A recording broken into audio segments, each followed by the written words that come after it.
معزز سامعین و ناظرین، السلام علیکم ورحمۃ اللہ وبرکاتہ۔ میں امید کرتی ہوں کہ آپ سب خیریت سے ہوں گے، خوشحال ہوں گے۔ میری دعا ہے کہ اللہ تعالیٰ آپ کو خوش اور آباد رکھے۔ آج کی میری اس ویڈیو کا موضوع ہے سلطان مراد۔ اس سے پہلے کہ میں ویڈیو کا باقاعدہ آغاز کروں، تمام ناظرین سے گزارش ہے کہ وہ چینل کو کائنڈلی سبسکرائب کر دیں اور بیل آئیکن کو پریس کر دیں تاکہ اپلوڈ ہونے والی ہر نئی ویڈیو کا نوٹیفیکیشن آپ کو ملتا رہے۔ تو ویڈیو کا موضوع ہے سلطان مراد، جو کہ ترکی کے بادشاہ مراد کی عادت تھی کہ وہ بھیس بدل کر عوام کی خبرگیری کرتے تھے۔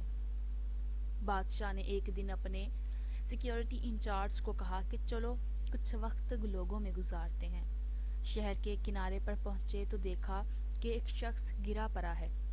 بادشاہ نے اسے ہلا کر دیکھا تو وہ مردہ انسان تھا۔ لوگ اس مردہ انسان کے پاس سے گزر کر جا رہے تھے۔ بادشاہ نے لوگوں کو آواز دی، ادھر آؤ بھائیو۔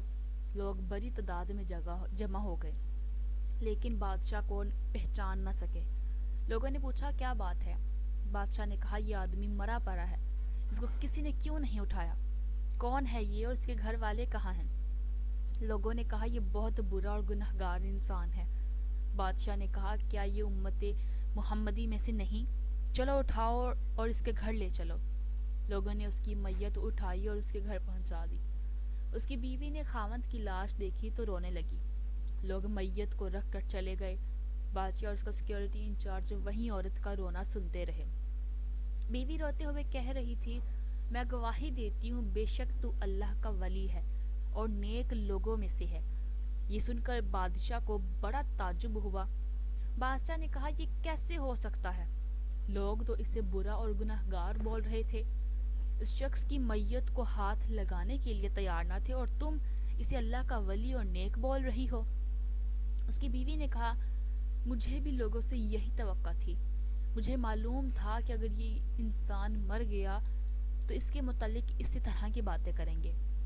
اصل حقیقت یہ ہے کہ میرا خاوند ہر روز شراب کھانے جاتا تھا، جتنی ہو سکے شراب خریدتا اور گھر لا کر گرے میں بہا دیتا اور کہتا کہ چلو کچھ تو گناہوں کا بوجھ مسلمانوں سے ہلکا ہوا۔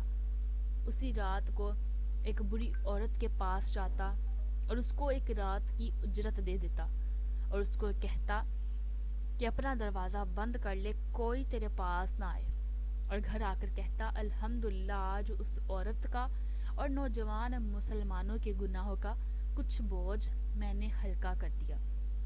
لوگ اس کو ان جگہوں پر آتا جاتا دیکھتے تھے اور خود تصور کر لیتے تھے کہ بہت گناہگار اور گھٹیا انسان ہے۔ میں اسے کہتی تھی کہ یاد رکھ تو بے شک ان اعمال کو چھپ کر کرتا ہے، لیکن ان اعمال کی وجہ سے کوئی تیرے جنازے کو ہاتھ نہ لگائے گا۔ جس دن تو مر گیا لوگوں نے تجھے غسل نہیں دینا اور نہ ہی تیری نماز پڑھنی ہے، نہ تجھے دفنانا ہے۔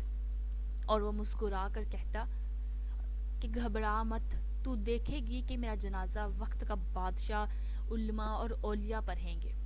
یہ سن کر بادشاہ رو پڑا اور کہنے لگا میں بادشاہ مراد ہوں، کل ہم اس کو غسل دیں گے، اس کی نماز جنازہ پڑھائیں گے اور اس کی تدفین بھی ہم ہی کریں گے۔ چنانچہ اس کی نماز جنازہ وقت کے بادشاہ علماء اولیاء اور عوام کی ایک کثیر تعداد نے پڑھا۔ بے شک اس انسان کی بات سچی ہوئی، کیونکہ وہ اس نے کہا تھا اور جو اس نے کہا تھا وہ سچ ہو گیا۔ آج ہم بظاہر کچھ دیکھ کر یا محض دوسروں سے سن کر اہم فیصلے کر بیٹھتے ہیں۔ اگر ہم دوسروں کے دلوں کے بھید جان جائیں تو ہماری زبانیں گونگی ہو جائیں۔ اور جیسا کہ ایک کہاوت ہے کہ گناہ سے نفرت کریں، گناہگار سے نہیں۔ اور اس انسان نے جس نے گناہ بھی نہیں کیا اور اس کی بیوی اسے ایک ولی سمجھتی ہے، اس کے متعلق لوگوں نے کتنی باتیں کی، لیکن جب سچائی جانی تو ہر کسی کا وہ دل عزیز ہو گیا۔ میں امید کروں گی ناظرین کی ویڈیو آپ کو پسند آئی ہوگی۔ اگر ویڈیو کا موضوع آپ کو پسند آیا ہوگا تو لائک شیئر اور کمنٹ ضرور کریں اور اپنی قیمتی رائے کا اظہار ضرور کیجیے گا، اور کائنڈلی چینل کو سبسکرائب کر دیں اور بیل آئیکن کو پریس کر دیں تاکہ اپلوڈ ہونے والی ہر نئی ویڈیو کا نوٹیفیکیشن آپ کو ملتا رہے۔ اپنی دعاؤں میں یاد رکھیں۔ اللہ حافظ۔